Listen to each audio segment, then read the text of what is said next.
أعوذ بالله من الشيطان الرجيم بسم الله الرحمن الرحيم ربي زدني علما ربي زدني علما রব্বি জিদনি ইলমা।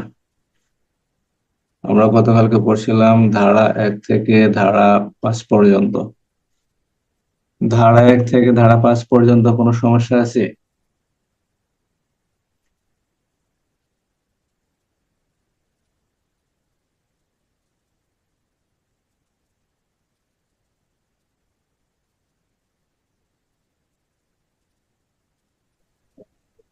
কোনো সমস্যা নাই স্যার।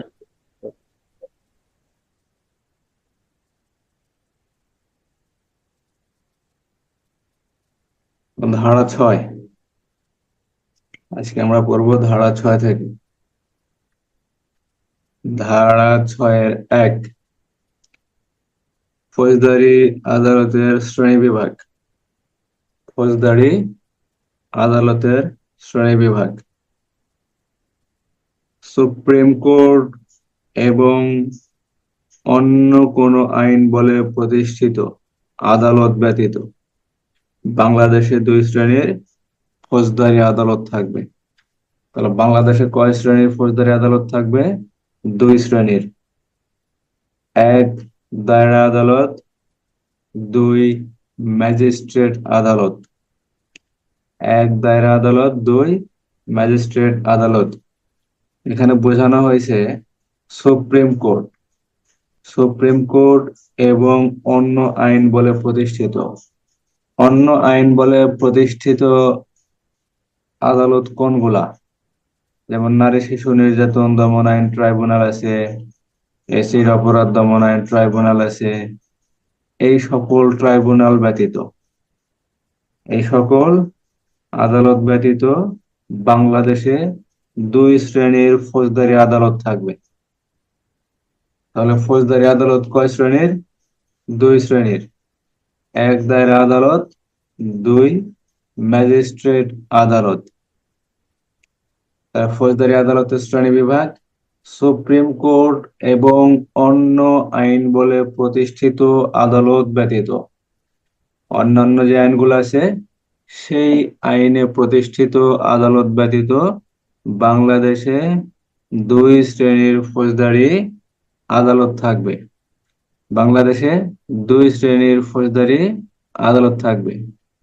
1 দায়রা আদালত, 2 ম্যাজিস্ট্রেট আদালত। 6-এর 2, ফৌজদারি আদালতে 2 শ্রেণীর ম্যাজিস্ট্রেট থাকবে।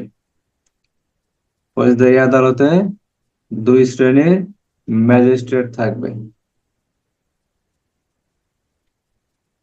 ক বিচারিক ম্যাজিস্ট্রেট অথবা জুডিশিয়াল ম্যাজিস্ট্রেট। বিচারিক ম্যাজিস্ট্রেটকে জুডিশিয়াল ম্যাজিস্ট্রেট বলা হয়। জুডিশিয়াল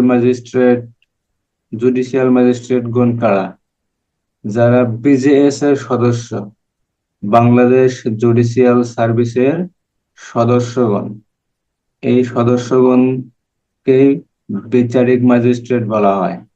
আর নির্বাহী ম্যাজিস্ট্রেট, যেগুলো বিসিএস ক্যাডার প্রশাসন, অ্যাডমিন, বিসিএস ক্যাডার প্রশাসন, এক্সিকিউটিভ ম্যাজিস্ট্রেট। তাহলে ফৌজদারি আদালত থাকবে 2 প্রকার: দায়রা আদালত আর ম্যাজিস্ট্রেট আদালত। আর ফৌজদারি আদালতে 2 শ্রেণীর ম্যাজিস্ট্রেট থাকবে। ফৌজদারি আদালতে 2 শ্রেণীর ম্যাজিস্ট্রেট থাকবে। ক বিচারিক ম্যাজিস্ট্রেট অথবা জুডিশিয়াল ম্যাজিস্ট্রেট। বাংলাদেশ জুডিশিয়াল সার্ভিসের সাথে যারা সংযুক্ত বা কর্মরত তাদেরকেই জুডিশিয়াল ম্যাজিস্ট্রেট বা বিচারিক ম্যাজিস্ট্রেট বলে। আর নির্বাহী ম্যাজিস্ট্রেট বা এক্সিকিউটিভ ম্যাজিস্ট্রেট, নির্বাহী ম্যাজিস্ট্রেট বলতে বোঝায় বিসিএস ক্যাডার প্রশাসন। বিসিএস ক্যাডার প্রশাসন, আমাদের যেমন ঊর্ধ্বতন অফিসার গুলো আছেন বিসিএস ক্যাডার পুলিশ, ঠিক সেম বিসিএস ক্যাডার প্রশাসন। বিসিএস পরীক্ষা দেওয়ার পরে যারা প্রশাসন ক্যাডারে যারা পরীক্ষা দিয়ে পাশ করে তারাই নির্বাহী ম্যাজিস্ট্রেট বা এক্সিকিউটিভ ম্যাজিস্ট্রেট হিসেবে গণ্য হবে। তাহলে ফৌজদারি আদালতের শ্রেণী বিভাগ। ফৌজদারি আদালত দুই প্রকার: সুপ্রিম কোর্ট এবং অন্য আইন বলে প্রতিষ্ঠিত আদালত ব্যতীত বাংলাদেশে দুই শ্রেণীর ফৌজদারি আদালত থাকবে: ক দায়রা আদালত, খ ম্যাজিস্ট্রেট আদালত। 6-2 ফৌজদারি আদালতে দুই শ্রেণীর ম্যাজিস্ট্রেট থাকবে। এখানে ফৌজদারি আদালত থাকবে দুই প্রকার, আর ফৌজদারি ম্যাজিস্ট্রেটও থাকবেন দুই প্রকার: ক বিচারিক ম্যাজিস্ট্রেট অথবা জুডিশিয়াল ম্যাজিস্ট্রেট, খ নির্বাহী ম্যাজিস্ট্রেট অথবা এক্সিকিউটিভ ম্যাজিস্ট্রেট। 6-3 ফৌজদারি আদালতে 4 শ্রেণীর বিচারিক ম্যাজিস্ট্রেট থাকবেন। ফৌজদারি আদালতে 4 শ্রেণীর বিচারিক ম্যাজিস্ট্রেট থাকবেন।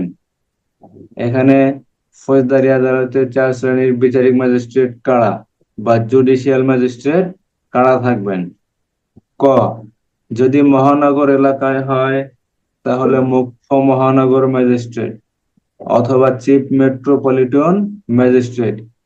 মহানগর এলাকার বাইরে যদি হয়, জেলা পর্যায়ে যদি হয়, তাহলে মুখ্য বিচারিক ম্যাজিস্ট্রেট, মুখ্য বিচারিক ম্যাজিস্ট্রেট বা চিফ জুডিশিয়াল ম্যাজিস্ট্রেট। শুধু মহানগর এলাকার জন্য মহানগর অথবা মেট্রোপলিটন কথাটা যুক্ত করে দিলেই হবে। খ প্রথম শ্রেণীর ম্যাজিস্ট্রেট,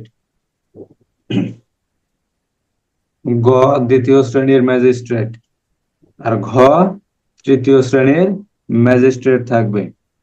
তাহলে ফৌজদারি আদালত থাকবে দুই প্রকার, ফৌজদারি ম্যাজিস্ট্রেট থাকবে দুই প্রকার, আর বিচারিক ম্যাজিস্ট্রেট থাকবে 4 প্রকার। মহানগর এলাকার জন্য মহানগর চিফ মুখ্য মহানগর ম্যাজিস্ট্রেট, মহানগর এলাকার জন্য মুখ্য মহানগর ম্যাজিস্ট্রেট অথবা চিফ মেট্রোপলিটন, মেট্রোপলিটন তো মহানগরই বোঝায়, চিফ মেট্রোপলিটন ম্যাজিস্ট্রেট। এবং অন্যান্য এলাকার জন্য অর্থাৎ জেলা পর্যায়ের জন্য মুখ্য বিচারিক ম্যাজিস্ট্রেট অথবা চিফ জুডিশিয়াল ম্যাজিস্ট্রেট থাকবেন। খ প্রথম শ্রেণীর ম্যাজিস্ট্রেট, গ দ্বিতীয় শ্রেণীর ম্যাজিস্ট্রেট, আর ঘ তৃতীয় শ্রেণীর ম্যাজিস্ট্রেট। তাহলে ফৌজদারি আদালতের শ্রেণী বিভাগ, ফৌজদারি আদালতের গঠন। তাহলে ফৌজদারি আদালতের শ্রেণী বিভাগ: ফৌজদারি আদালত দুই প্রকার: বিচারিক দায়রা আদালত, ম্যাজিস্ট্রেট আদালত। আর ফৌজদারি আদালতে দুই শ্রেণীর ম্যাজিস্ট্রেট থাকবেন: বিচারিক ম্যাজিস্ট্রেট, নির্বাহী ম্যাজিস্ট্রেট। বিচারিক ম্যাজিস্ট্রেট আবার 4 প্রকার: মহানগর এলাকার জন্য মুখ্য মহানগর ম্যাজিস্ট্রেট অথবা চিফ মেট্রোপলিটন ম্যাজিস্ট্রেট। যখনই মেট্রোপলিটন থাকবে অথবা মহানগর থাকবে, তাহলে সেই ম্যাজিস্ট্রেট মহানগর এলাকার জন্য, ডিএমপি হোক, আরএমপি হোক, এসএমপি হোক, প্রত্যেকটা মহানগর এলাকার জন্য যে ম্যাজিস্ট্রেট গুলা নিযুক্ত থাকেন তারা প্রত্যেকেই মুখ্য মহানগর ম্যাজিস্ট্রেট অথবা চিফ মেট্রোপলিটন ম্যাজিস্ট্রেট হিসেবে গণ্য হবেন। এবং এদের বাইরে যারা জেলা পর্যায়ে থাকবেন তারা অবশ্যই চিফ জুডিশিয়াল ম্যাজিস্ট্রেট অথবা মুখ্য বিচারিক ম্যাজিস্ট্রেট হিসেবে গণ্য হবেন। তারপরে প্রথম শ্রেণীর ম্যাজিস্ট্রেট, দ্বিতীয় শ্রেণীর ম্যাজিস্ট্রেট এবং তৃতীয় শ্রেণীর ম্যাজিস্ট্রেট।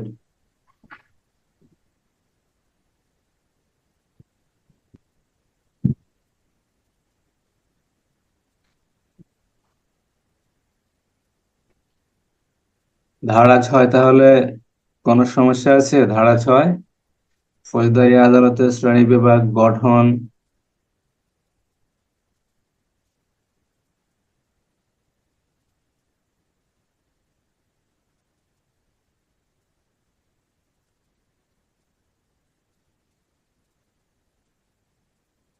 ধারা 6 বুঝতে কোনো সমস্যা আছে?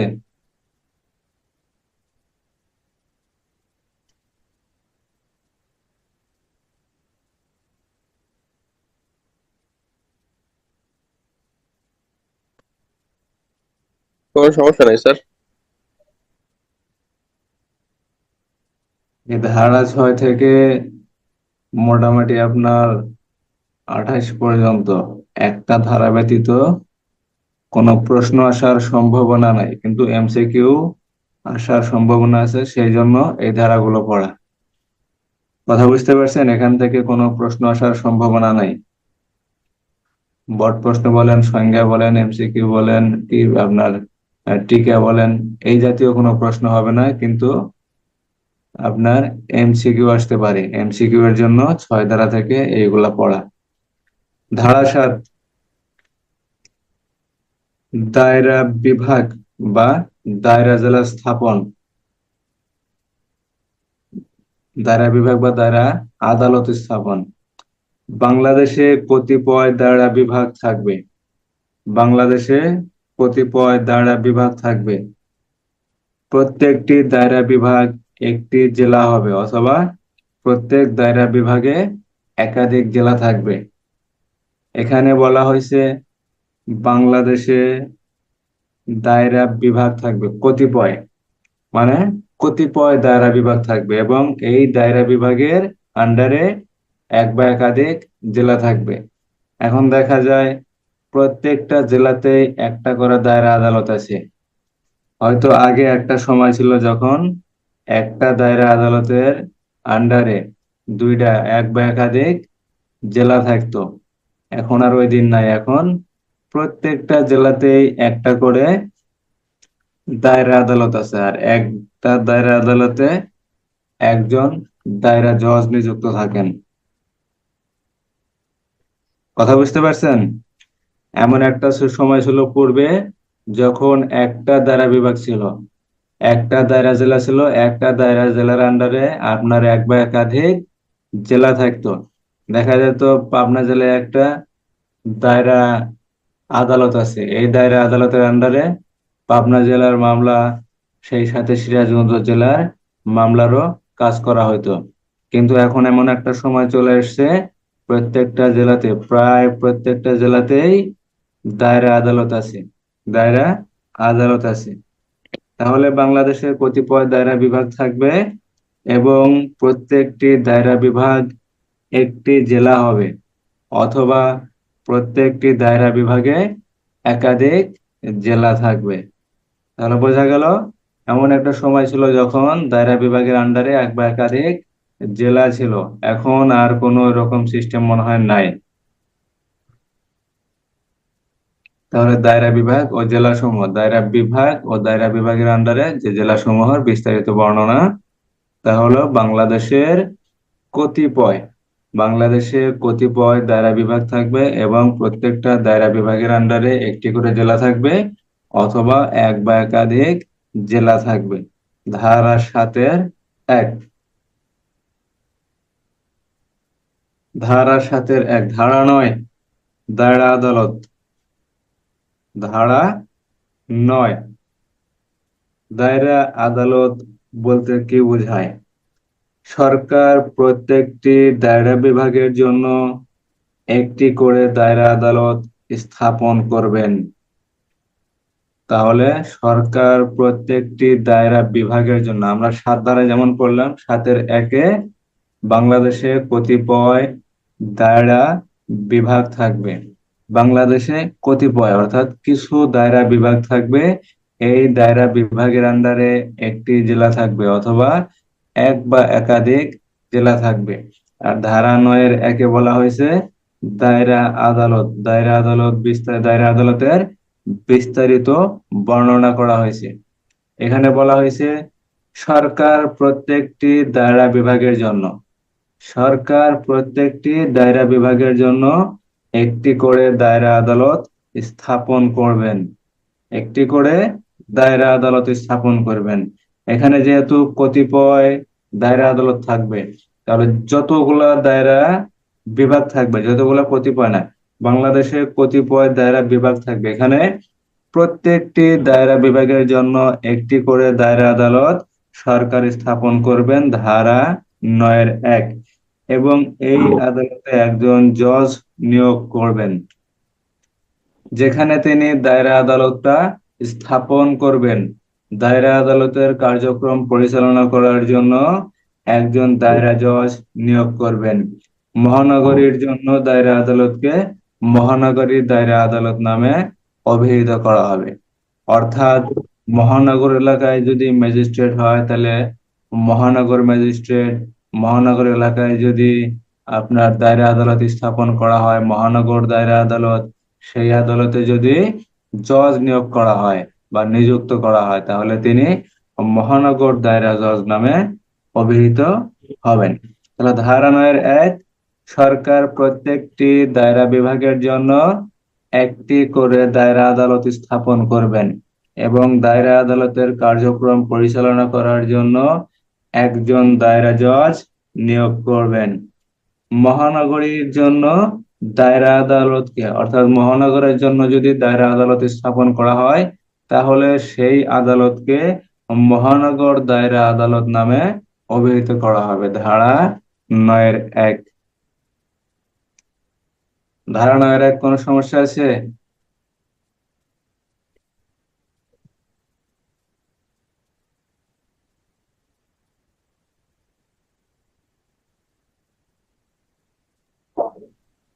না স্যার, সমস্যা নেই তো। ধারা 7-1 বলা আছে দায়রা বিভাগ গঠন। দায়রা বিভাগ গঠন অর্থাৎ বাংলাদেশে কতিপয় দায়রা বিভাগ থাকবে। বাংলাদেশে কতিপয় কিছু দায়রা বিভাগ থাকবে। এই দায়রা বিভাগের আন্ডারে আওতায় একটি করে জেলা অথবা একাধিক জেলা থাকবে। তাহলে ধারা 7-1। ধারা 9-1, দায়রা আদালত গঠন। দায়রা আদালত কে গঠন করেন? সরকার গঠন করেন। প্রত্যেকটা দায়রা বিভাগের জন্য সরকার একটি করে দায়রা আদালত স্থাপন করেন এবং এই আদালতের কার্যক্রম পরিচালনা করার জন্য একজন জজ নিয়োগ করেন যাকে দায়রা জজ নামে অভিহিত করা হয়। এই দায়রা আদালত যদি মহানগর এলাকার জন্য স্থাপন করা হয় তাহলে মহানগর দায়রা আদালত নামে অভিহিত করা হবে বা মহানগর দায়রা আদালত নামে পরিচিতি পাবে। ধারা 9-1। তাহলে ধারা 9-1 দায়রা আদালতকে স্থাপন করেন সরকার, স্থাপন করেন। তাহলে ধারা 9-1 দায়রা আদালত স্থাপন। ধারা 9-2, সরকার সরকারি গেজেটে সাধারণ বা বিশেষ আদেশে দায়রা আদালত কোন স্থানে বসবে, অর্থাৎ যে দায়রা বিভাগের জন্য দায়রা আদালত স্থাপন করা হবে সেই দায়রা আদালতটি কোন স্থানে বসবে সেই সম্পর্কে সরকার সাধারণ বা বিশেষভাবে আদেশ দিতে পারেন। কিন্তু এরূপ আদেশ না দেওয়া পর্যন্ত দায়রা আদালত সমূহ পূর্বের ন্যায় বসবে। অর্থাৎ নতুন করে যদি কোনো দায়রা আদালত সৃষ্টি করা হয় সে দায়রা আদালতটি কোন স্থানে বসবে বা কোন কোন স্থানে বসবে সে বিষয়ে সরকার বিশেষভাবে নির্দেশনা দিতে পারেন। যেহেতু 9-1 বলা হয়েছে সরকার প্রত্যেকটি দায়রা বিভাগের জন্য একটি করে দায়রা আদালত স্থাপন করবেন, সেহেতু সরকার নির্দেশনা দিতে পারেন, সেটা বিশেষভাবে হোক অথবা সাধারণভাবে হোক। গেজেট বিজ্ঞপ্তির মাধ্যমে সরকার সাধারণভাবে অথবা বিশেষভাবে ঘোষণা দিতে পারেন। বিশেষভাবে ঘোষণা দিতে পারেন যে দায়রা আদালত কোন স্থানে বসবে বা কোন কোন স্থানে বসবে সে সম্পর্কে সরকার নির্দেশ দিতে পারেন। কিন্তু সরকার যদি এরূপ কোনো আদেশ না দেয় তাহলে দায়রা আদালত সমূহ পূর্বের ন্যায় বসবে। ধারা 9-2। ধারা 9-1, ধারা 9-2 কোনো সমস্যা আছে?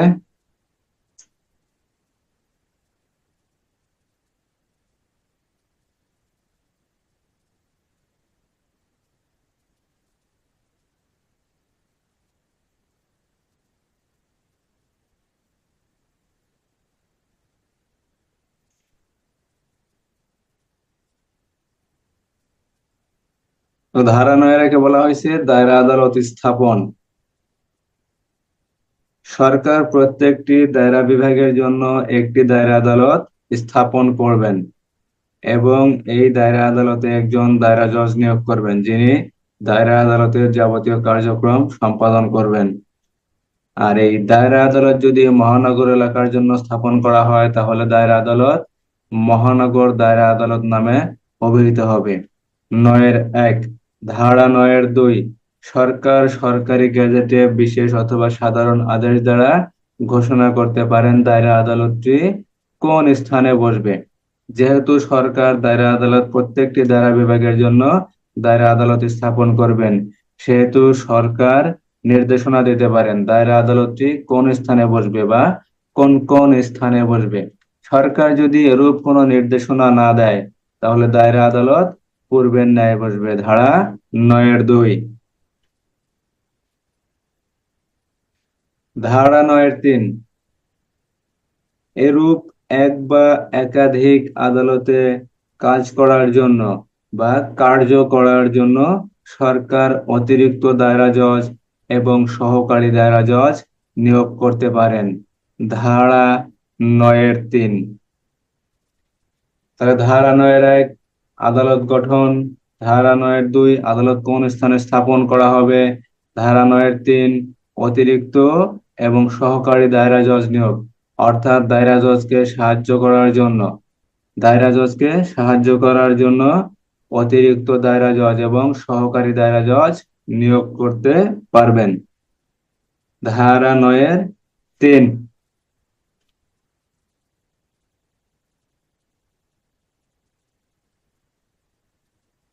বোঝা যায় না কোনো সমস্যা হয়?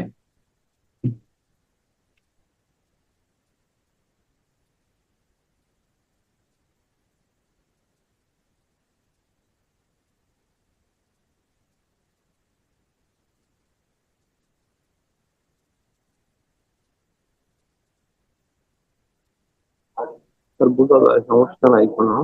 সেগুলো তো তেমন একটা গুরুত্বপূর্ণ না। এগুলা শুধু এমসিকিউ এর জন্য পড়ানো হইতেছে, অত গুরুত্বপূর্ণ না। একটা ক্লাস নেব, এগুলো একটা ক্লাস ইনশাল্লাহ শেষ করে দেব।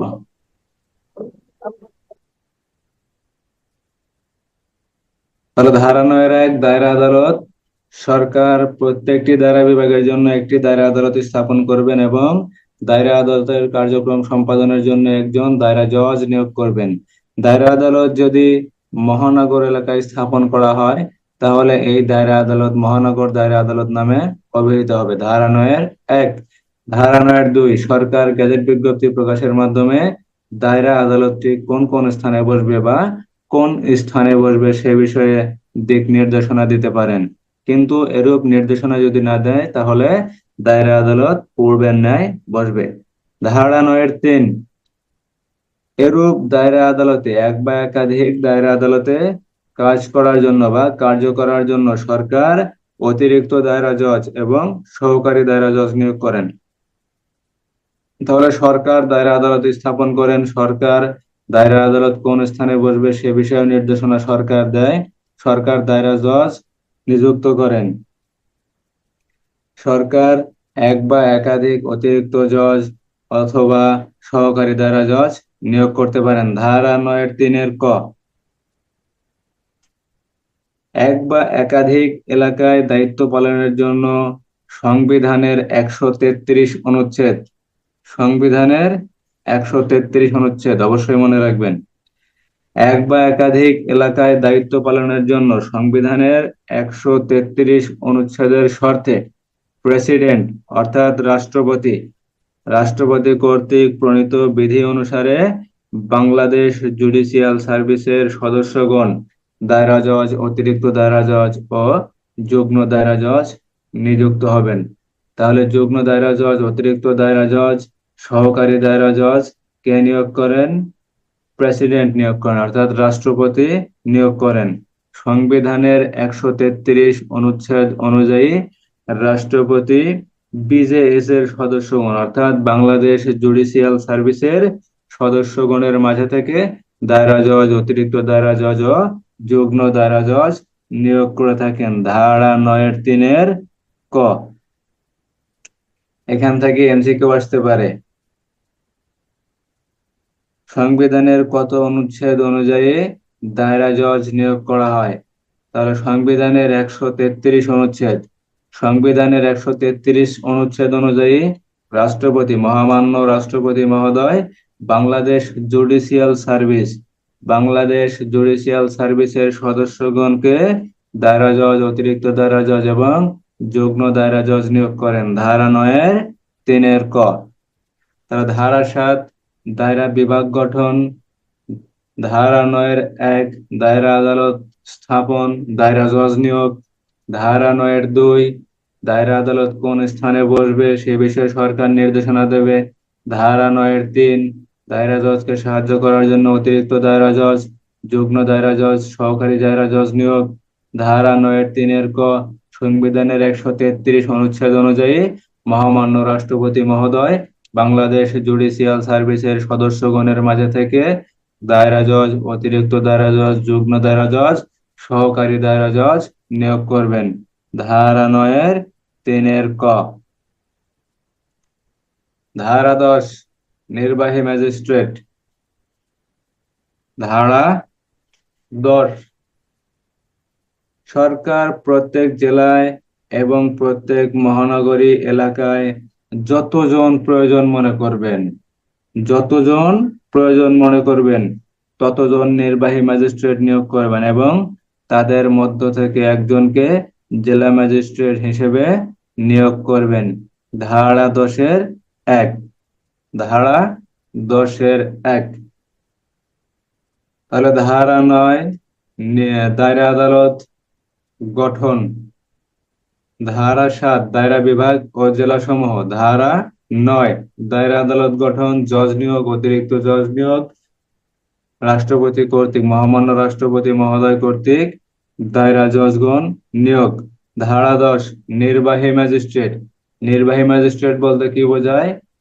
বাংলাদেশ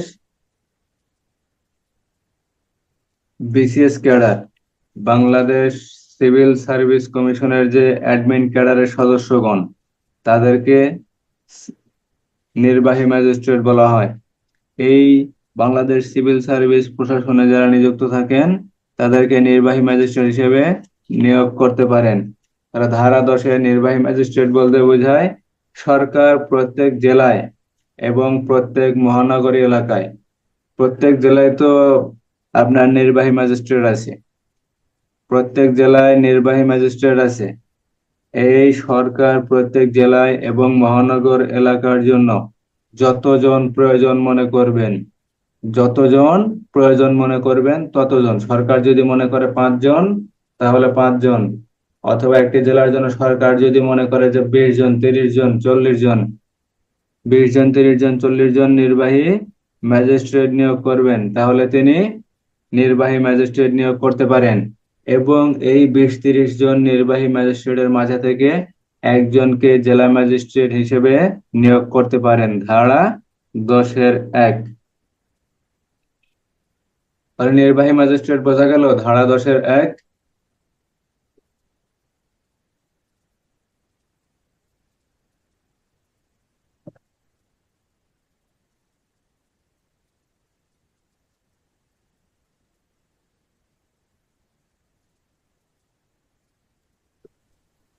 বিশের ভিত্তিতে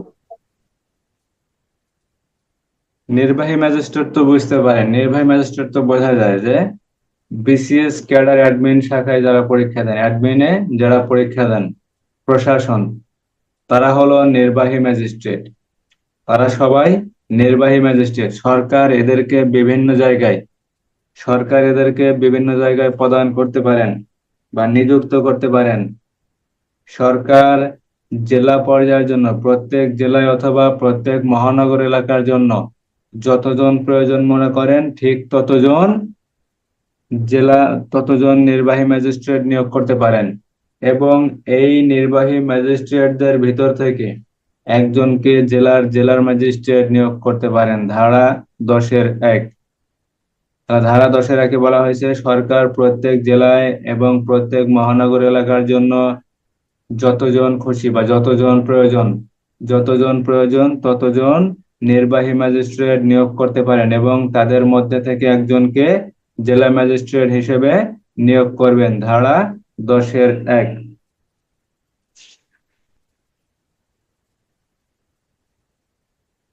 ধারা 10-5,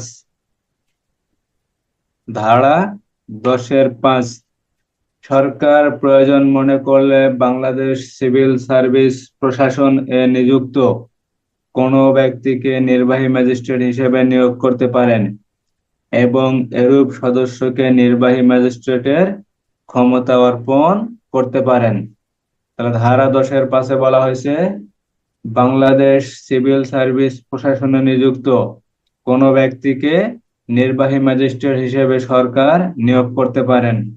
তাহলে বিসিএস ক্যাডার প্রশাসন বা নির্বাহী ম্যাজিস্ট্রেট কে নিয়োগ করেন? সরকার নিয়োগ করেন।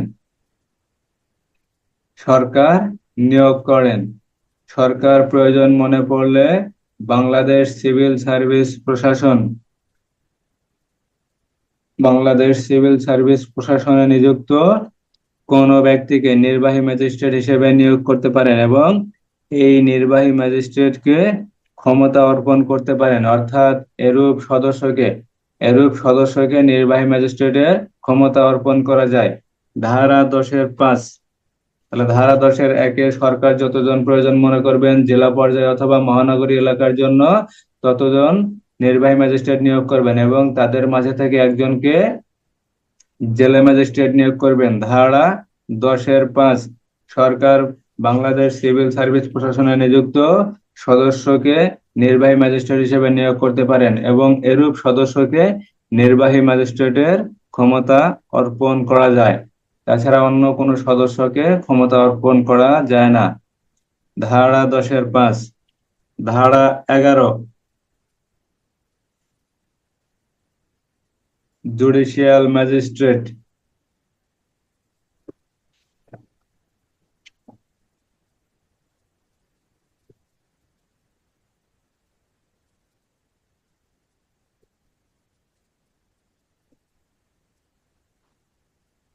ধারা 11-তে বলা হয়েছে জুডিশিয়াল ম্যাজিস্ট্রেট। ধারা 11-1, মহানগর এলাকার বাহিরে মহানগর এলাকার বাহিরে প্রত্যেক জেলায় সংবিধানের 113 অনুচ্ছেদের অধীনে প্রণীত বিধি অনুসারে মহামান্য রাষ্ট্রপতি মহোদয় বাংলাদেশ জুডিশিয়াল সার্ভিসে নিযুক্ত ব্যক্তিগণের মধ্যে হতে চিফ জুডিশিয়াল ম্যাজিস্ট্রেট, অতিরিক্ত চিফ জুডিশিয়াল ম্যাজিস্ট্রেট এবং অন্যান্য জুডিশিয়াল ম্যাজিস্ট্রেট নিয়োগ করতে পারেন। আমরা ধারা 9 পড়ছি, দায়রা জজ কে নিয়োগ করতে পারেন? মহামান্য রাষ্ট্রপতি মহোদয় নিয়োগ করতে পারেন সংবিধানের 133 অনুচ্ছেদ অনুযায়ী। ঠিক সেম ধারা 11-1, জুডিশিয়াল ম্যাজিস্ট্রেট রাষ্ট্রপতি মহোদয় নিযুক্ত করতে পারেন। কাদের মাঝে থেকে নিযুক্ত করতে পারেন? বাংলাদেশ জুডিশিয়াল সার্ভিসে যারা নিযুক্ত এমন সদস্যগণকে নিযুক্ত করতে পারেন সংবিধানের 113 অনুচ্ছেদ অনুযায়ী। তাহলে মহানগর এলাকার বাহিরে প্রত্যেক জেলায় সংবিধানের 113 অনুচ্ছেদ অনুযায়ী রাষ্ট্রপতি মহোদয় বাংলাদেশ জুডিশিয়াল সার্ভিসে নিযুক্ত সদস্যগণকে চিফ জুডিশিয়াল ম্যাজিস্ট্রেট, অতিরিক্ত চিফ জুডিশিয়াল ম্যাজিস্ট্রেট এবং অন্যান্য জুডিশিয়াল ম্যাজিস্ট্রেট হিসেবে নিয়োগ করতে পারেন। ধারা 11-1, ধারা 11-1, জুডিশিয়াল, এখানে জুডিশিয়াল ম্যাজিস্ট্রেট বলতে বিচারিক ম্যাজিস্ট্রেট বোঝানো হয়েছে। জুডিশিয়াল ম্যাজিস্ট্রেটের কার্যক্রম হলো বিচারিক কার্যক্রম, বিচার কার্যক্রম করেন। আর নির্বাহী ম্যাজিস্ট্রেট হলো বিসিএস ক্যাডার প্রশাসন অ্যাডমিন শাখার, বিসিএস ক্যাডার প্রশাসন অ্যাডমিন শাখার নির্বাহী ম্যাজিস্ট্রেট সাধারণত বিসিএস ক্যাডার অ্যাডমিন থেকে নিযুক্ত করা হয়। তাহলে ধারা 11-1, জুডিশিয়াল ম্যাজিস্ট্রেট মহানগর এলাকার বাইরে প্রত্যেক জেলায় সংবিধানের 113 অনুচ্ছেদ অনুযায়ী রাষ্ট্রপতি মহোদয় বাংলাদেশ জুডিশিয়াল সার্ভিসে নিযুক্ত ব্যক্তিগণের মধ্যে থেকে চিফ জুডিশিয়াল ম্যাজিস্ট্রেট, অতিরিক্ত চিফ জুডিশিয়াল ম্যাজিস্ট্রেট এবং অন্যান্য জুডিশিয়াল ম্যাজিস্ট্রেট নিয়োগ করতে পারেন। ধারা 11-1। ধারা 11-2, অতিরিক্ত চিফ জুডিশিয়াল ম্যাজিস্ট্রেটের ক্ষমতা প্রয়োগ করতে পারেন। অর্থাৎ সরকারের নির্দেশ মোতাবেক চিফ জুডিশিয়াল ম্যাজিস্ট্রেট যে সকল ক্ষমতা প্রয়োগ করতে পারেন, অতিরিক্ত চিফ জুডিশিয়াল ম্যাজিস্ট্রেট সে সকল ক্ষমতা প্রয়োগ করতে পারবেন। ধারা 11(2) ধারা 11(2)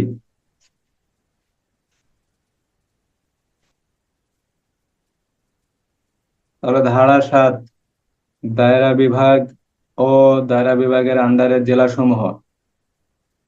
বাংলাদেশে কতিপয় দায়রা বিভাগ থাকবে এবং এই দায়রা বিভাগে এক বা একাধিক জেলা থাকবে।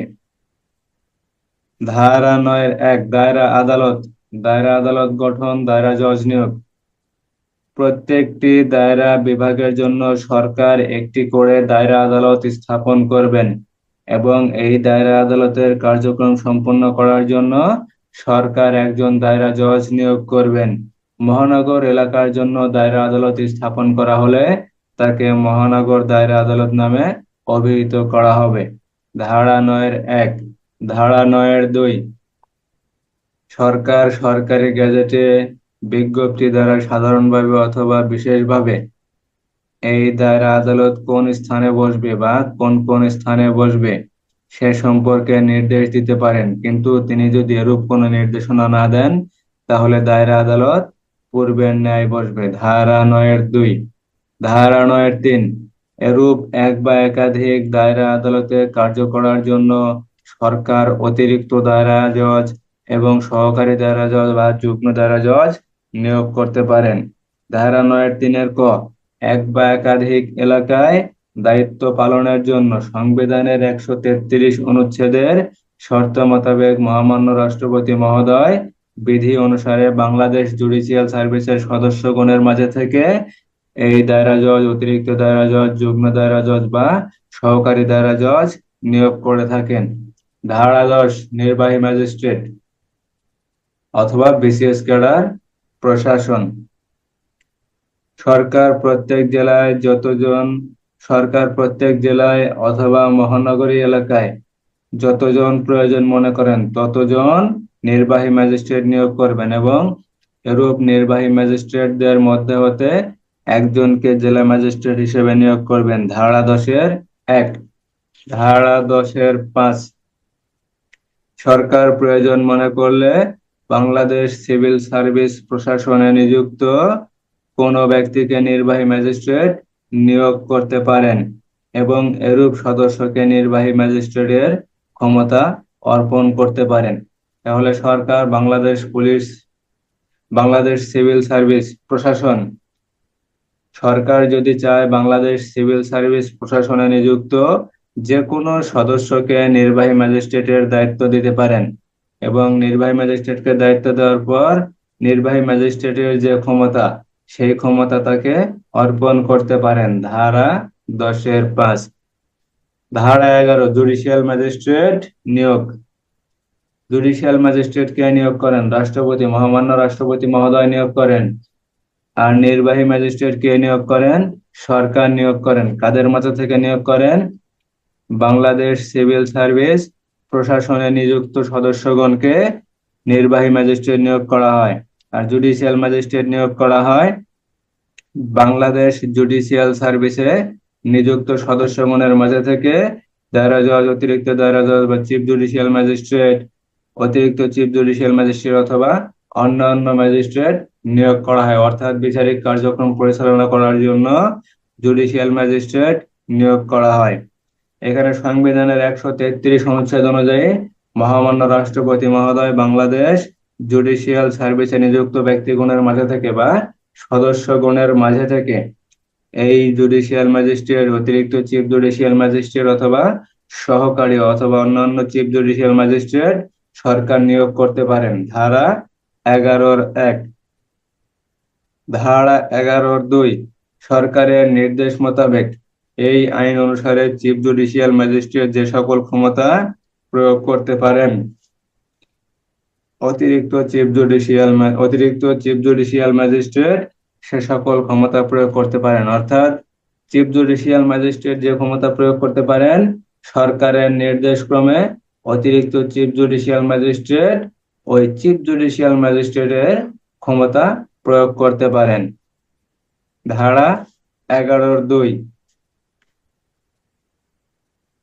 ধারা 12, বিশেষ ম্যাজিস্ট্রেট অথবা স্পেশাল ম্যাজিস্ট্রেট।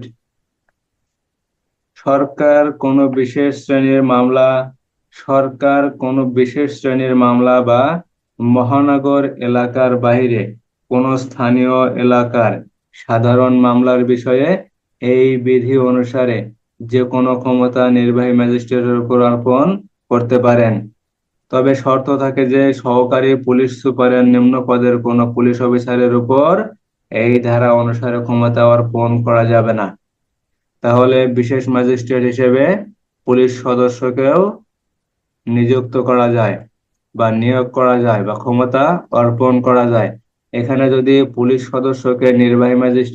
সদস্যকে বিশেষ ম্যাজিস্ট্রেট হিসেবে নিয়োগ করা হয়, তাহলে সর্বনিম্ন পুলিশ ক্যাডারের এএসপি ক্যাডারের অফিসার হতে হবে। এর নিম্নে কোনো অফিসারকে বিশেষ ম্যাজিস্ট্রেট হিসেবে নিয়োগ করা যায় না। তাহলে সরকার বিশেষ সময়ে মহানগর এলাকার বাইরে কোনো বিশেষ মামলার বিষয়ে যে ম্যাজিস্ট্রেট নিয়োগ করেন তাকে স্পেশাল ম্যাজিস্ট্রেট বলে। অর্থাৎ সরকার বিশেষ সময়ে মহানগর এলাকার বাইরে, মহানগর এলাকায় নয়, জেলা পর্যায়ে যদি কোনো বিশেষ মামলার বিষয়ে যে ম্যাজিস্ট্রেট নিয়োগ করেন তাকেই স্পেশাল ম্যাজিস্ট্রেট বলে। এখানে পুলিশের এএসপি টু আপার অর্থাৎ সহকারী পুলিশ সুপারের ঊর্ধ্বতন পুলিশ অফিসারকে স্পেশাল ম্যাজিস্ট্রেট বা বিশেষ ম্যাজিস্ট্রেট হিসেবে নিয়োগ করা যায়। যদি পুলিশের ঊর্ধ্বতন কর্মকর্তাকে স্পেশাল ম্যাজিস্ট্রেট অথবা বিশেষ ম্যাজিস্ট্রেট হিসেবে নিয়োগ করা হয়, তাহলে তিনি শান্তিরক্ষা, অপরাধ দমন, অপরাধীকে ম্যাজিস্ট্রেটের নিকট হাজির করা, গ্রেপ্তার ও আটক করার জন্য যতটুকু প্রয়োজন তার অধিক ক্ষমতা পুলিশ অফিসারকে দেওয়া যাবে না। এবং সেই সাথে অন্য কোনো আইনে যদি ক্ষমতা থাকে তিনি সেই ক্ষমতাও প্রয়োগ করতে পারবেন। ধারা 12(1)। পুলিশ আইন 5 ধারা, পিআরবি 35 বিধি। তাহলে স্পেশাল ম্যাজিস্ট্রেট অথবা বিশেষ ম্যাজিস্ট্রেটের কাজ কি? যদি পুলিশ অফিসারকে স্পেশাল ম্যাজিস্ট্রেট বা বিশেষ ম্যাজিস্ট্রেট হিসেবে নিয়োগ করা হয়, তিনি কি কি কার্যাদি সম্পন্ন করবেন? বা পুলিশ অফিসারকে যদি বিশেষ ম্যাজিস্ট্রেট হিসেবে নিয়োগ করা হয়, তার দায়িত্ব নিরূপণ করুন। এই বিষয়ে একটা প্রশ্ন থাকতে পারে ধারা 12তে এখানে একটা প্রশ্ন থাকতে পারে যে স্পেশাল ম্যাজিস্ট্রেট বা বিশেষ ম্যাজিস্ট্রেট বলতে কি বোঝায়।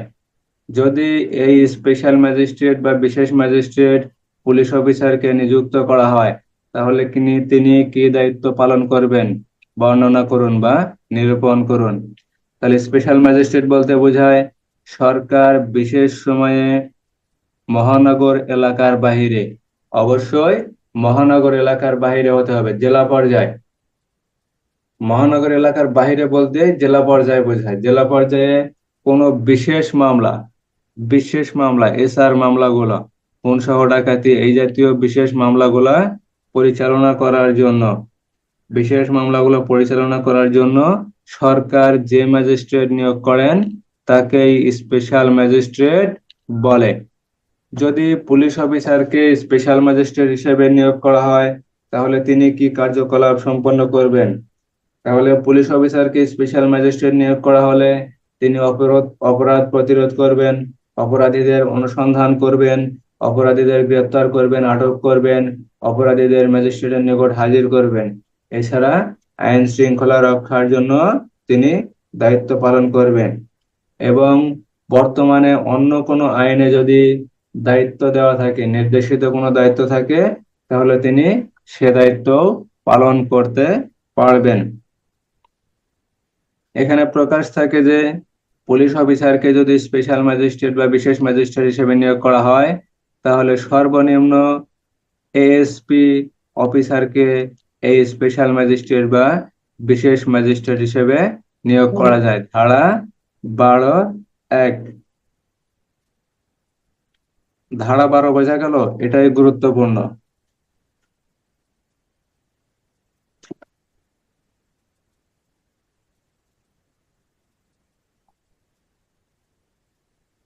ধারা 12 কি ক্লিয়ার না হলে আবার বলবো।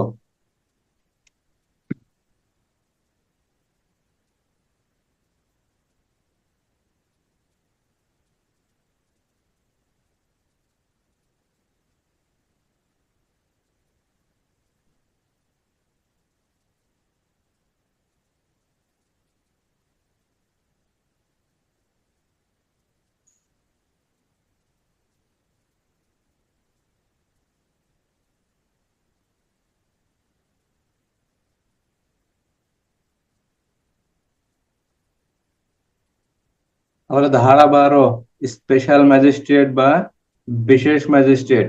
স্পেশাল ম্যাজিস্ট্রেট কোন সময় নিযুক্ত করা হয়? বিশেষ কোন সময়ে। কি জন্য নিযুক্ত করা হয়? বিশেষ কোনো মামলা কার্যক্রম পরিচালনা করার জন্য। বিশেষ কোনো মামলার কার্যক্রম পরিচালনা করার জন্য। কোথায় নিয়োগ করা হয়? মহানগর এলাকার বাহিরে নিয়োগ করা হয়। অর্থাৎ সরকার বিশেষ কোনো সময়ে মহানগর এলাকার বাহিরে, সরকার বিশেষ কোনো সময়ে মহানগর এলাকার বাহিরে বিশেষ কোনো মামলা পরিচালনা করার জন্য যে ম্যাজিস্ট্রেট নিয়োগ করেন, তাকেই বিশেষ ম্যাজিস্ট্রেট অথবা স্পেশাল ম্যাজিস্ট্রেট বলা হয়। ধারা 12। এখানে পুলিশের এএসপি টু অপর, অর্থাৎ এএসপি হতে ঊর্ধ্বতন অফিসারকে বিশেষ ম্যাজিস্ট্রেট হিসেবে নিয়োগ করা যায়। যদি পুলিশ অফিসারকে বিশেষ ম্যাজিস্ট্রেট হিসেবে নিয়োগ করা হয়, তাহলে তিনি অপরাধ প্রতিরোধ করবেন, অপরাধীদের গ্রেপ্তার করবেন, আটক করবেন, বিভিন্ন বিষয়ে অনুসন্ধান করবেন, অপরাধীদের গ্রেপ্তার করবেন, গ্রেপ্তার পূর্বক অপরাধীদের ম্যাজিস্ট্রেটের নিকট প্রেরণ করবেন। এবং অন্য আইনে, বর্তমানে বলবৎ অন্য কোনো আইনে যদি কোনো নির্দেশনা থাকে, দিক নির্দেশনা থাকে, দায়িত্ব থাকে, তাহলে তিনি সে দায়িত্ব পালন করতে পারবেন। ধারা 12।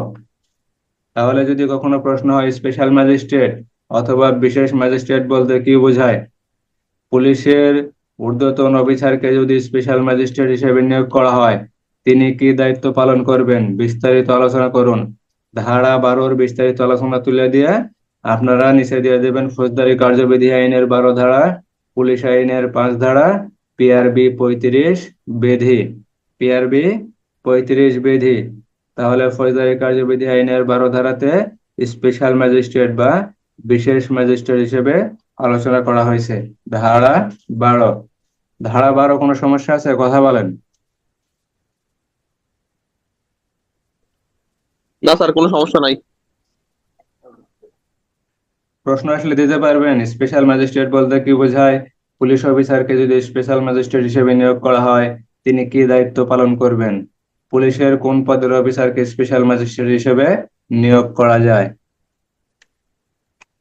পারা যাইবে, সমস্যা নাই। এই একটা, এখানে 6 ধারা থেকে মোটামুটি 35 ধারা পর্যন্ত এই একটাই গুরুত্বপূর্ণ, তাছাড়া আর কোনো গুরুত্বপূর্ণ ধারা নাই। ধারা 22।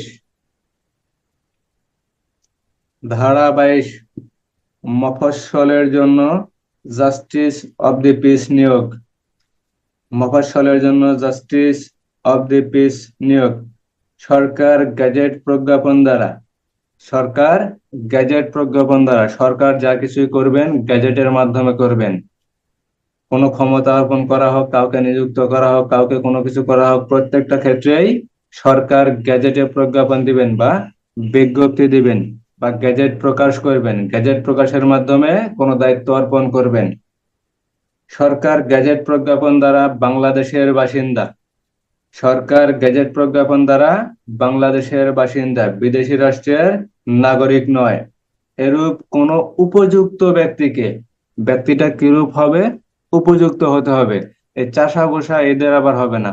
সরকার চাইলেও এই চাষা বসা এদের দ্বারা হবে না। ব্যক্তিটা উপযুক্ত ব্যক্তি হবে, যাকে এই দায়িত্বটা দেওয়া যাবে। এরূপ উপযুক্ত ব্যক্তিকে কোন স্থানীয় এলাকার জন্য, কোন স্থানীয় এলাকার জন্য জাস্টিস অব দি পিস হিসেবে নিয়োগ করতে পারেন। তাহলে সরকার মফস্বলের জন্য জাস্টিস অফ দি পিস কিভাবে নিয়োগ করেন? বাংলাদেশের বাসিন্দা। সরকার সর্বপ্রথম গেজেট বিজ্ঞপ্তি প্রকাশ করবেন বাংলাদেশের বাসিন্দা এবং বিদেশি নাগরিক নয় বা বিদেশি রাষ্ট্রের নাগরিক নয় এরূপ কোনো উপযুক্ত ব্যক্তিকে এরূপ কোনো উপযুক্ত ব্যক্তিকে স্থানীয় এলাকার জন্য কোনো একটা স্থানীয় এলাকার জন্য জাস্টিস অফ দি পিস নিয়োগ করতে পারেন। জাস্টিস অফ দি পিস নিয়োগ করতে পারেন। ধারা 22। ধারা 22। ধারা 22-এ বলা হয়েছে মফস্বল এলাকার জন্য জাস্টিস অফ দি পিস নিয়োগ।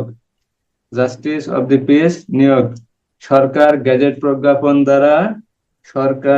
প্রজ্ঞাপন দ্বারা বাংলাদেশের বাসিন্দা বা বাংলাদেশের নাগরিক, বিদেশি কোনো নাগরিক নয় বা বিদেশি রাষ্ট্রের কোনো নাগরিক নয় এরূপ উপযুক্ত কোনো ব্যক্তিকে কোনো স্থানীয় এলাকার জন্য কোনো একটা স্থানীয় এলাকার জন্য সরকার জাস্টিস অফ দি পিস হিসেবে নিয়োগ করতে পারেন। ধারা 22। ধারা 22-এ সরকার জাস্টিস অফ দি পিস হিসেবে কাকে নিয়োগ করতে পারেন? বাংলাদেশের স্থায়ী বাসিন্দা, অবশ্যই বিদেশি নাগরিক নয়। কিভাবে নিয়োগ করবেন? সরকার গেজেট প্রজ্ঞাপন দ্বারা বা গেজেট বিজ্ঞপ্তি দ্বারা বা গেজেট প্রকাশ করে নিয়োগ করবেন। এখানে কাকে নিয়োগ করবেন? উপযুক্ত ব্যক্তিকে। ব্যক্তিটা একজন উপযুক্ত ব্যক্তি হতে হবে। যে কোনো ব্যক্তিকে নিয়ে যায় ধরে বসা দিলেই হবে না, তিনি দায়িত্ব পালন করতে পারবেন না। উপযুক্ত ব্যক্তি যিনি দায়িত্ব পালন করার জন্য উপযুক্ত, এরূপ উপযুক্ত কোনো ব্যক্তিকে সরকার কোনো নির্দিষ্ট এলাকার জন্য বা কোনো স্থানীয় এলাকার জন্য জাস্টিস অফ দি পিস নিয়োগ করতে পারেন। ধারা 22। ক্লিয়ার?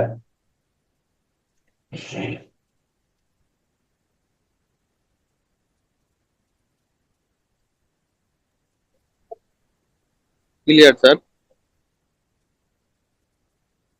সবার জন্যই ক্লিয়ার? নতুন যারা আছেন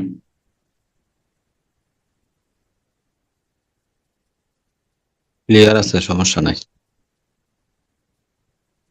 ধারা 22-এ বলছে মফস্বলের জন্য জাস্টিস অফ দি পিস নিয়োগ। সেটা কিভাবে নিয়োগ করবেন? কে নিয়োগ করবেন? নিয়োগ করবেন সরকার। কিভাবে করবেন?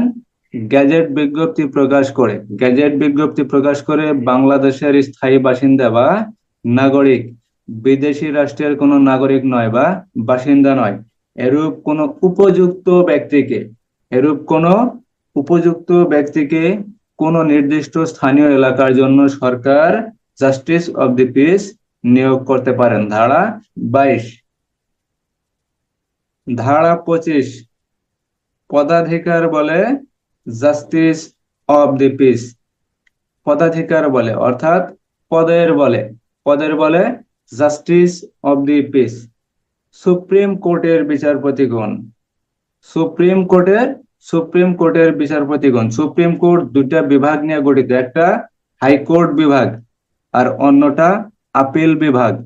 এই দুইটা বিভাগে যে সকল বিচারকগণ কর্মরত আছেন, সুপ্রিম কোর্টের বিচারপতিগণ পদাধিকার বলে সমগ্র বাংলাদেশের জাস্টিসেস অফ দি পিস হিসেবে নিযুক্ত থাকবেন। তাহলে কোন কোর্টের বিচারপতিগণ পদাধিকার বলে জাস্টিস অফ দি পিস হিসেবে থাকবেন? সুপ্রিম কোর্টের বিচারপতিগণ পদাধিকার বলে সমগ্র বাংলাদেশের জন্য, নির্দিষ্ট কোনো স্থানীয় এলাকার জন্য নয় বা নির্দিষ্ট কোনো জেলার জন্যও নয়, তিনি সমগ্র বাংলাদেশের জন্য জাস্টিস অফ দি পিস হিসেবে থাকবেন। এবং দায়রা জজ, চিফ জুডিশিয়াল ম্যাজিস্ট্রেট এবং অন্যান্য ম্যাজিস্ট্রেটগণ পদাধিকার বলে তাদের অধিক্ষেত্র এলাকার জন্য জাস্টিস অফ দি পিস থাকবেন। তাহলে এখানে বোঝানো হয়েছে সুপ্রিম কোর্টে যারা বিচারপতি আছেন ওই সকল বিচারপতিগণ পদাধিকার বলে সমগ্র বাংলাদেশের জন্য জাস্টিস অফ দি পিস হিসেবে থাকবেন। এবং জেলা পর্যায়ে যারা কর্মরত আছেন, জেলা দায়রা জজ, চিফ জুডিশিয়াল ম্যাজিস্ট্রেট, তারপরে প্রথম শ্রেণীর ম্যাজিস্ট্রেট, দ্বিতীয় শ্রেণীর ম্যাজিস্ট্রেট, এই ম্যাজিস্ট্রেটগণ অথবা মেট্রোপলিটন ম্যাজিস্ট্রেটগণ পদাধিকার বলে নিজ নিজ কর্মক্ষেত্র এলাকায় তিনি যেখানে কর্মরত থাকবেন সেই এলাকার জন্য তিনি জাস্টিস অব দি পিস থাকবেন। মোট দুইটা বিষয়, একটা বিষয় হলো সুপ্রিম কোর্টের বিচারপতিগণ সমগ্র বাংলাদেশের জন্য পদাধিকার বলে জাস্টিস অব দি পিস, এখানে কোনো বাধা নিষেধ নাই। আর দ্বিতীয়টি বিষয় হলো দায়রা জজ, প্রত্যেক জেলায় প্রত্যেক জেলায় যেমন দায়রা জজ আছে তেমনি প্রত্যেকটি মহানগর এলাকার জন্য দায়রা জজ আছে। এই দায়রা জজগণ অথবা চিফ জুডিশিয়াল ম্যাজিস্ট্রেট অথবা মেট্রোপলিটন ম্যাজিস্ট্রেটগণ নিজ নিজ কর্মক্ষেত্র এলাকার জন্য জাস্টিস অব দি পদাধিকার বলে জাস্টিস অব দি পিস হিসেবে থাকবেন। ধারা 25 বোঝা গেল?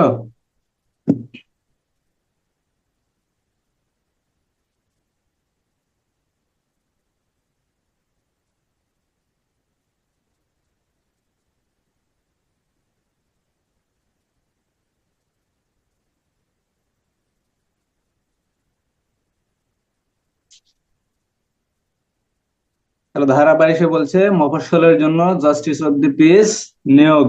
কে নিয়োগ করতে পারেন? সরকার নিয়োগ করতে পারেন। কিভাবে নিয়োগ করেন? গেজেট বিজ্ঞপ্তি প্রকাশ করে। কাকে নিয়োগ করেন? বাংলাদেশের স্থায়ী বাসিন্দা, অবশ্যই বিদেশি নাগরিক নয়। কোন ধরনের ব্যক্তি হতে হবে? অবশ্যই উপযুক্ত একজন ব্যক্তি হতে পারে যাকে দায়িত্ব দেওয়া যায়, যে দায়িত্ব নিয়ে কাজ করতে পারবেন বা দায়িত্ব পালন করতে পারবেন, এরূপ কোনো ব্যক্তিকে কোন স্থানীয় এলাকার জন্য জাস্টিস অব দি পিস নিয়োগ করা যায়। ধারা 22। ধারা 25, ধারা 25-এ বলা হয়েছে সুপ্রিম কোর্টের বিচারপতিগণ পদাধিকার বলে সমগ্র বাংলাদেশের জন্য জাস্টিস অব দি পিস হিসেবে থাকবেন এবং দায়রা জজ, মেট্রোপলিটন ম্যাজিস্ট্রেট অথবা চিফ জুডিশিয়াল ম্যাজিস্ট্রেট নিজ নিজ কর্মক্ষেত্রের জন্য পদাধিকার বলে জাস্টিস অব দি পিস হিসেবে থাকবেন। এখানে মোট কথা বোঝানো যায়, যেমন আমাদের ডিপার্টমেন্টের আইজিপি স্যার সমগ্র বাংলাদেশের জন্য, আর বিভিন্ন জেলার যে এসপি স্যারেরা আছেন তারা বিভিন্ন জেলার শান্তি শৃঙ্খলা রক্ষার জন্য কার্যক্রম করেন। ঠিক সেম বিচারপতিদের ক্ষেত্রে পদাধিকার বলে সুপ্রিম কোর্টের যে বিচারপতিগণ আছেন, বাংলাদেশে তো সুপ্রিম কোর্টের উপরে অন্য কোনো কোর্ট নাই, সেই জন্য সুপ্রিম কোর্টের বিচারপতিগণ পদাধিকার বলে সমগ্র বাংলাদেশের জন্য জাস্টিস অব দি পিস। এছাড়া বিভিন্ন জেলা পর্যায়ে অথবা মহানগর এলাকার জন্য যে দায়রা জজ আছেন, চিফ মেট্রোপলিটন ম্যাজিস্ট্রেট আছেন বা জেলা পর্যায়ের চিফ জুডিশিয়াল ম্যাজিস্ট্রেট আছেন, এরা পদাধিকার বলে নিজ নিজ কর্মক্ষেত্রের জন্য, অর্থাৎ জেলার জন্য বা মহানগর এলাকার জন্য পদাধিকার বলে জাস্টিস অব দি পিস হিসেবে থাকবেন। ধারা 25 ক্লিয়ার না কোনো সমস্যা আছে?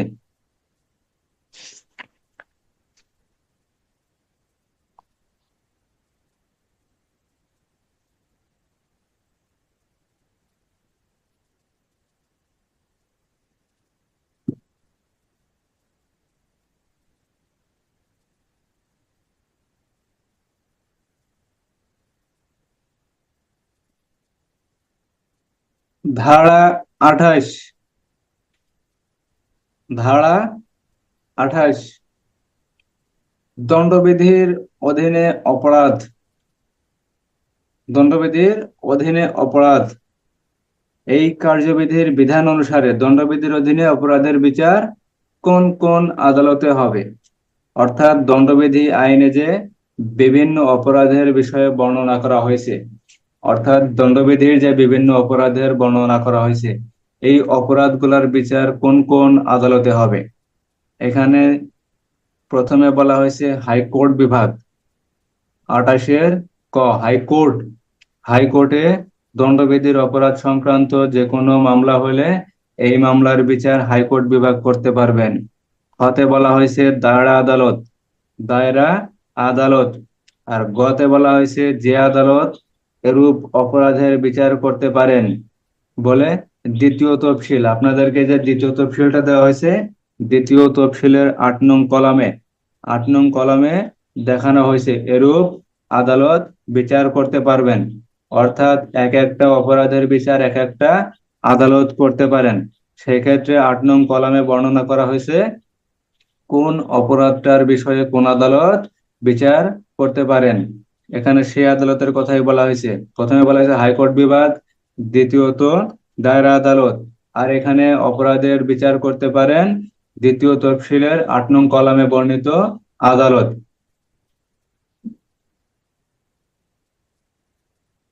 তা ধারা 28, দণ্ডবিধির অধীনে অপরাধের বিচার কোন আদালত করতে পারেন? অর্থাৎ দণ্ডবিধির অধীনে যে সকল অপরাধের বিস্তৃত বর্ণনা করা হয়েছে সেই সকল অপরাধের বিচার কে কোন কোন আদালত করতে পারেন? ক হাইকোর্ট বিভাগ, খ দায়রা আদালত, আর গতে বলা হয়েছে ক্ষমতাপ্রাপ্ত যে কোনো আদালত। অত্র আইনের দ্বিতীয় তফসিলের 8 নং কলামে বর্ণিত যে কোনো আদালত এই অপরাধের বিচার করতে পারেন। তাহলে দণ্ডবিধির অধীনের অপরাধের বিচার কোন কোন আদালত করতে পারেন? হাইকোর্ট বিভাগ করতে পারেন, দায়রা আদালত করতে পারেন, অথবা ক্ষমতাপ্রাপ্ত যে কোনো আদালত। অত্র আইনের দ্বিতীয় তফসিলের 8 নং কলামে বর্ণিত যে কোনো আদালত দণ্ডবিধির অধীনে অপরাধের বিচার করতে পারেন। ধারা 28। যদি কখনো প্রশ্ন আসে দণ্ডবিধির অধীনে অপরাধের বিচার কোন কোন আদালত করতে পারেন,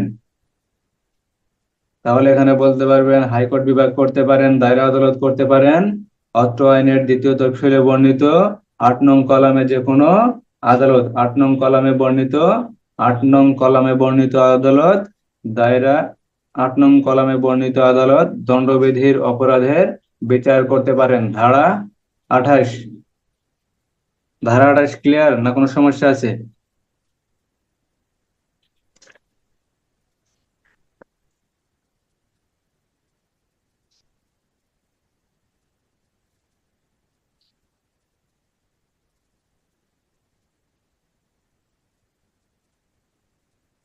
ধারা 28 ক্লিয়ার, আর সামনে যাব না।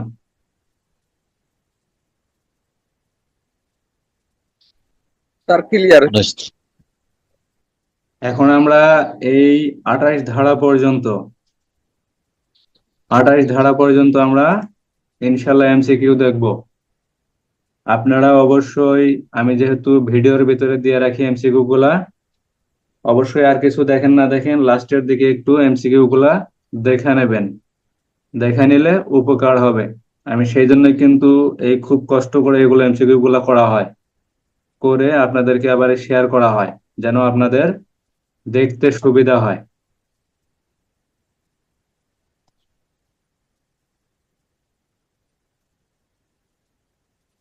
আজকে পড়া হয়েছে 6 ধারা থেকে 28 ধারা পর্যন্ত। 6 ধারা থেকে 28 ধারা পর্যন্ত যে সকল এমসিকিউ আসতে পারে, গতকালকে 39টা পড়ানো হয়েছে। 1 থেকে 5 ধারা পর্যন্ত 39টা এমসিকিউ ছিল। আজকে 40 নাম্বার থেকে শুরু। ফৌজদারি আদালতের শ্রেণী বিভাগ কত ধারা? ফৌজদারি আদালতের শ্রেণী বিভাগ কত ধারা? 5 ধারা, 6 ধারা, 4 ধারা, 7 ধারা? 6 যদি উত্তর বলতে পারেন সাথে সাথে বলার চেষ্টা করবেন। 6 ধারা। ফৌজদারি আদালতের শ্রেণী বিভাগ 6 ধারা। ফৌজদারি আদালত কত প্রকার? 2 প্রকার, 3 প্রকার, 4 প্রকার, 5 প্রকার? 2 প্রকার। 2 প্রকার। ফৌজদারি আদালত 2 প্রকার। কি কি?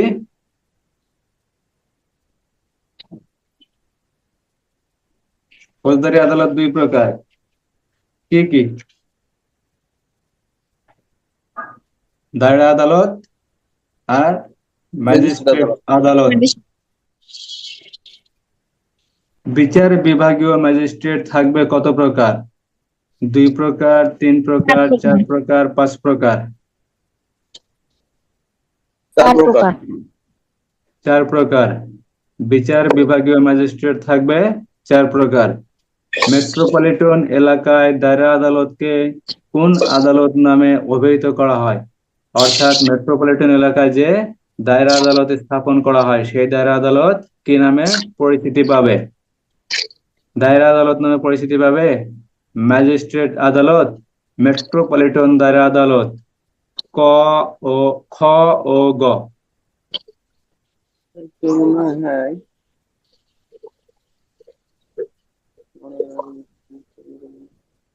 মেট্রোপলিটন দায়রা আদালত অর্থাৎ মহানগর দায়রা আদালত। মেট্রোপলিটন এলাকায় জন্য যে দায়রা আদালত নিয়োগ করা হয়, যে দায়রা আদালত স্থাপন করা হয়, সেই দায়রা আদালত মেট্রোপলিটন দায়রা আদালত নামে অভিহিত হবে। এই মেট্রোপলিটন দায়রা আদালতে যে দায়রা জজ কাজ করবেন বা কার্য সম্পাদন করবেন, তিনি মেট্রোপলিটন দায়রা জজ নামেও অভিহিত হবে। অপরাধ বলতে কি বোঝায়? অপরাধ অপরাধ বলতে কি বোঝায়? অপরাধ কর্ম করা, অপরাধ কর্মে সহযোগিতা করা। ক ও খ। ক ও খ অর্থাৎ যদি কোনো ব্যক্তি অপরাধ করে অথবা অপর কোনো ব্যক্তিকে অপরাধে সহায়তা করে, দুইটাই অপরাধ হবে। তাহলে অপরাধ বলতে বোঝায় অপরাধ কর্ম করা অথবা অপরাধ কর্মে সহযোগিতা করা। ক ও খ। দায়রা আদালতে দায়রা জজ কে নিয়োগ করেন? দায়রা আদালতে দায়রা জজ কে নিয়োগ করেন? সরকার, প্রধান বিচারপতি, প্রধানমন্ত্রী, রাষ্ট্রপতি। সরকার। রাষ্ট্রপতি সংবিধানের 133 অনুচ্ছেদ অনুযায়ী, সংবিধানের 133 অনুচ্ছেদ অনুযায়ী বাংলাদেশ জুডিশিয়াল সার্ভিসের সদস্যগণের মাঝে থেকে রাষ্ট্রপতি, মহামান্য রাষ্ট্রপতি মহোদয় দায়রা আদালতে দায়রা জজ নিয়োগ করেন।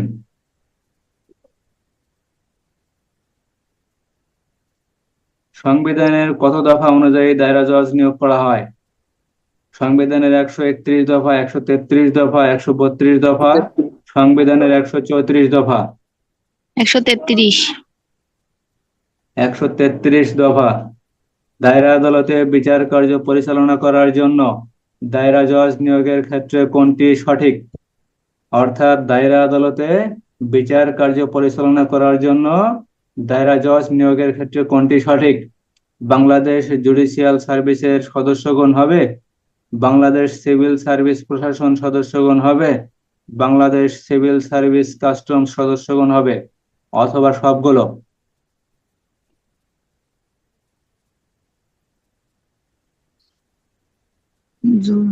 দায়রা আদালতে কাজকর্ম করার জন্য, কার্য সম্পাদন করার জন্য বা বিচার কার্য পরিচালনা করার জন্য যে জজ নিয়োগ করা হয় তাকে কোন জায়গা থেকে নিয়োগ করা হয়?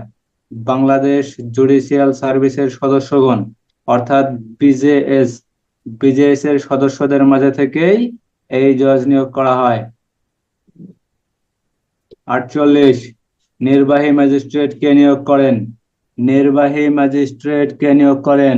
সরকার, প্রধান বিচারপতি, প্রধানমন্ত্রী, রাষ্ট্রপতি।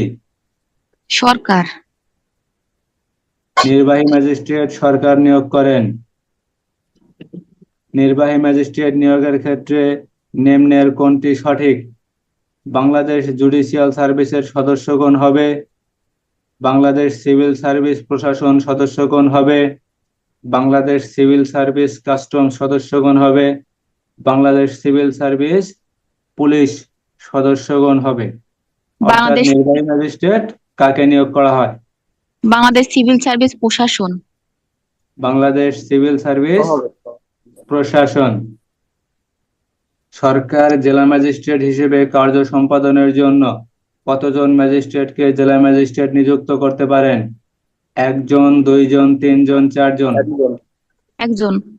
একজন। অর্থাৎ জেলা ম্যাজিস্ট্রেটের জেলা পর্যায়ে একজন জেলা ম্যাজিস্ট্রেট থাকেন, কিন্তু তার আন্ডারে অসংখ্য নির্বাহী ম্যাজিস্ট্রেট থাকেন। ঠিক আছে? অসংখ্য না, অনেকগুলো নির্বাহী ম্যাজিস্ট্রেট তার আন্ডারে কার্য সম্পাদন করেন।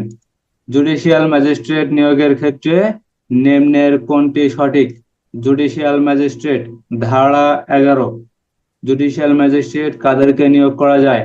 বাংলাদেশ জুডিশিয়াল সার্ভিসের সদস্যগণ, বাংলাদেশ সিভিল সার্ভিস প্রশাসন, Bangladesh civil service customs, Bangladesh civil service police. ক নাম্বার স্যার, বাংলাদেশ জুডিশিয়াল সার্ভিসের সদস্যগণ। তাহলে দায়রা জজ এই বিজেএস এর সদস্যগণ, জুডিশিয়াল ম্যাজিস্ট্রেট অর্থাৎ বিচারিক কার্যক্রম পরিচালনা করার জন্য বা ম্যাজিস্ট্রেট নিয়োগ করার জন্য এই বাংলাদেশ জুডিশিয়াল সার্ভিসের সদস্যগণ হবে। জুডিশিয়াল ম্যাজিস্ট্রেট কে নিয়োগ করেন? জুডিশিয়াল ম্যাজিস্ট্রেট কে নিয়োগ করেন? সরকার, প্রধান বিচারপতি, প্রধানমন্ত্রী, রাষ্ট্রপতি। রাষ্ট্রপতি। তাহলে ওইদিকে দায়রা জজ নিয়োগ করেন রাষ্ট্রপতি, আর এদিকে জুডিশিয়াল ম্যাজিস্ট্রেট নিয়োগ করেন রাষ্ট্রপতি, আর মাঝখানে নির্বাহী ম্যাজিস্ট্রেট নিয়োগ করেন সরকার। জুডিশিয়াল ম্যাজিস্ট্রেট নিয়োগ করা হয় কত দফা অনুযায়ী? 113 দফা, 133, 131, 311। 113। 113, 113 দফা। পুলিশের কোন সদস্যকে স্পেশাল ম্যাজিস্ট্রেট নিয়োগ করা যায়? সাব ইন্সপেক্টর, পুলিশ পরিদর্শক, এএসপি। ক ও খ। এএসপি। এএসপি। এএসপি হতে সর্বনিম্ন এএসপি। এএসপি হতে ঊর্ধ্বতন যে কোনো অফিসারকে ফৌজদারি কার্যবিধি আইনের 12 ধারা, পুলিশ আইনের 5 ধারা এবং পিআরবি 35 বিধি মোতাবেক স্পেশাল ম্যাজিস্ট্রেট বা বিশেষ ম্যাজিস্ট্রেট হিসেবে নিয়োগ করা যায়। যখনই কোনো পুলিশ অফিসারকে এরূপ ম্যাজিস্ট্রেট হিসেবে নিয়োগ করা হবে, তিনি যে সকল কার্যাদি সম্পন্ন করবেন, তিনি অপরাধ প্রতিরোধ করবেন, অপরাধীদের অনুসন্ধান করবেন, অপরাধীদের গ্রেপ্তার করবেন, আটক করবেন, বিচারের স্বার্থে অপরাধীদেরকে ম্যাজিস্ট্রেটের নিকট প্রেরণ করবেন। এছাড়াও যদি অন্য কোনো আইনে, বর্তমানে বলবৎ অন্য কোনো আইনে যদি নির্দেশনা থাকে, তিনি সেই নির্দেশনা মোতাবেক দায়িত্ব পালন করবেন। ফৌজদারি কার্যবিধি আইনের ধারা 12। আমি বারবার বলছি, এই একটা বিষয় এখানে থাকতে পারে, আর কোনো বিষয় নাই।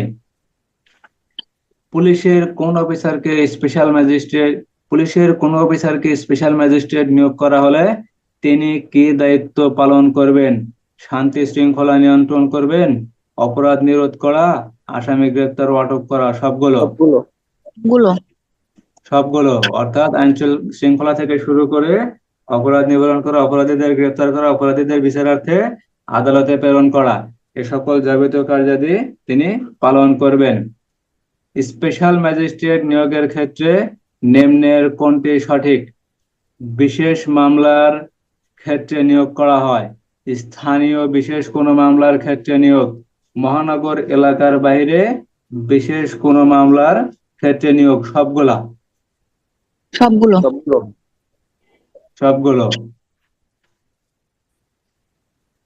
ফৌজদারি কার্যবিধি আইনে পাবলিক প্রসিকিউটর কে নিয়োগ করে থাকেন? ফৌজদারি কার্যবিধি আইনে পাবলিক প্রসিকিউটর কে নিয়োগ করে থাকেন? সরকার, প্রধানমন্ত্রী, রাষ্ট্রপতি, সবগুলো। সরকার নিয়োগ করেন। ফৌজদারি কার্যবিধি আইনে 492 ধারা অনুযায়ী সরকার যখন প্রয়োজন মনে করেন আদালতের কার্যাদি সম্পন্ন করার জন্য এক বা একাধিক ব্যক্তিকে যে কোনো ব্যক্তিকে পাবলিক প্রসিকিউটর হিসেবে নিয়োগ করতে পারেন। এখানে পুলিশের সর্বনিম্ন সাব ইন্সপেক্টর অফিসারকে পাবলিক প্রসিকিউটর হিসেবে নিয়োগ করা যায়। সরকার মফস্বল এলাকার জন্য জাস্টিস অব দি পিস কাকে নিয়োগ করা যায়? বিদেশি নাগরিক, দেশি নাগরিক, বিদেশি রাষ্ট্রদূত, সবগুলো। দেশি নাগরিক। দেশি নাগরিক। পদাধিকার বলে জাস্টিস অব দি পিস কাকে নিয়োগ করা যায়? পদাধিকার বলে সুপ্রিম কোর্টের বিচারকগণ, দায়রা জজের বিচারকগণ, মুখ্য জুডিশিয়াল ম্যাজিস্ট্রেটগণ, সবগুলো।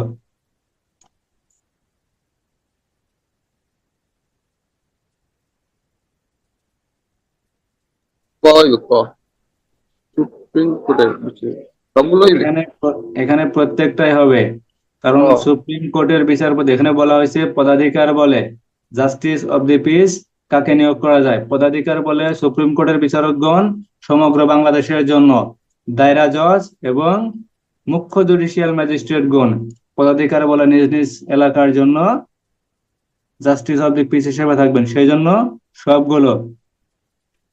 পদাধিকার বলে জাস্টিস অব দি পিস সমগ্র বাংলাদেশের জন্য নিম্নের কোন ব্যক্তিকে নিয়োগ করা যায়? সুপ্রিম কোর্টের বিচারকগণ, দায়রা জজের বিচারকগণ, মুখ্য জুডিশিয়াল ম্যাজিস্ট্রেটগণ, সবগুলো। সুপ্রিম কোর্টের বিচারপতিগণ। জি, ঠিক আছে, সঠিক।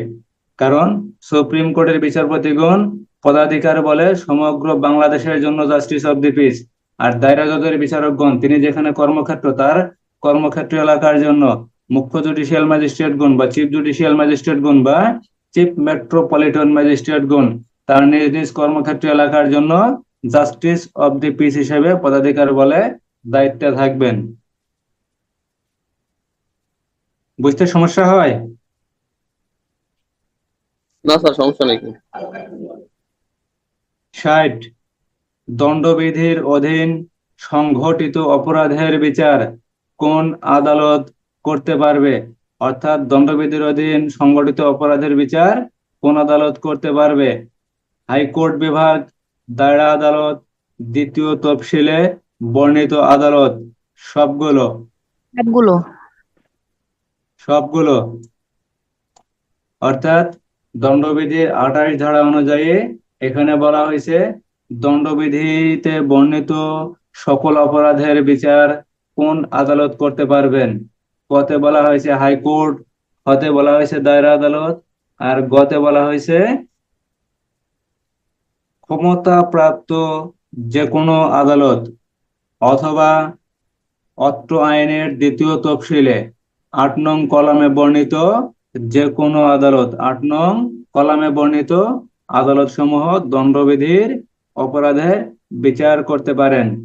60 নং প্রশ্ন 60 পর্যন্ত শেষ। এরপরে কালকে ইনশাল্লাহ 61 থেকে শুরু হবে,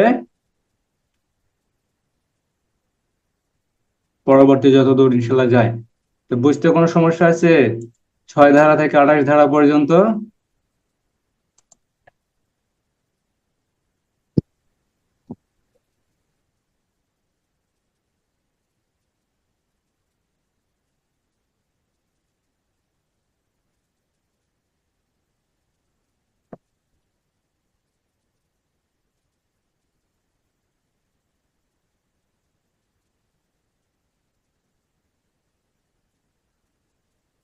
6 ধারা থেকে 28 ধারা পর্যন্ত কারো কোনো সমস্যা নাই?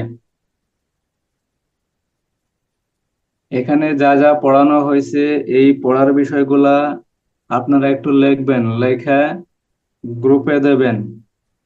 অবশ্যই গ্রুপে দেওয়ার চেষ্টা করবেন। কালকে দেখলাম 2 জন দিছে, সবাই দেওয়ার চেষ্টা করবেন। যত পড়বেন পড়ার চেয়ে একটু লেখার বেশি চেষ্টা করবেন। যত বেশি লিখবেন তত বেশি মনে থাকবে। কথা বুঝতে পারছেন আমার? যত বেশি পড়বেন তত বেশি মনে থাকবে। আর পড়ার চেয়ে বেশি বেশি লিখবেন, বেশি বেশি লিখলে আরো বেশি মনে থাকে, মাথায় কাজ করে ভালো। সবাই বেশি বেশি লেখার চেষ্টা করবেন, লিখলে হাতের লেখাও সুন্দর হয়, হাত চালু থাকে।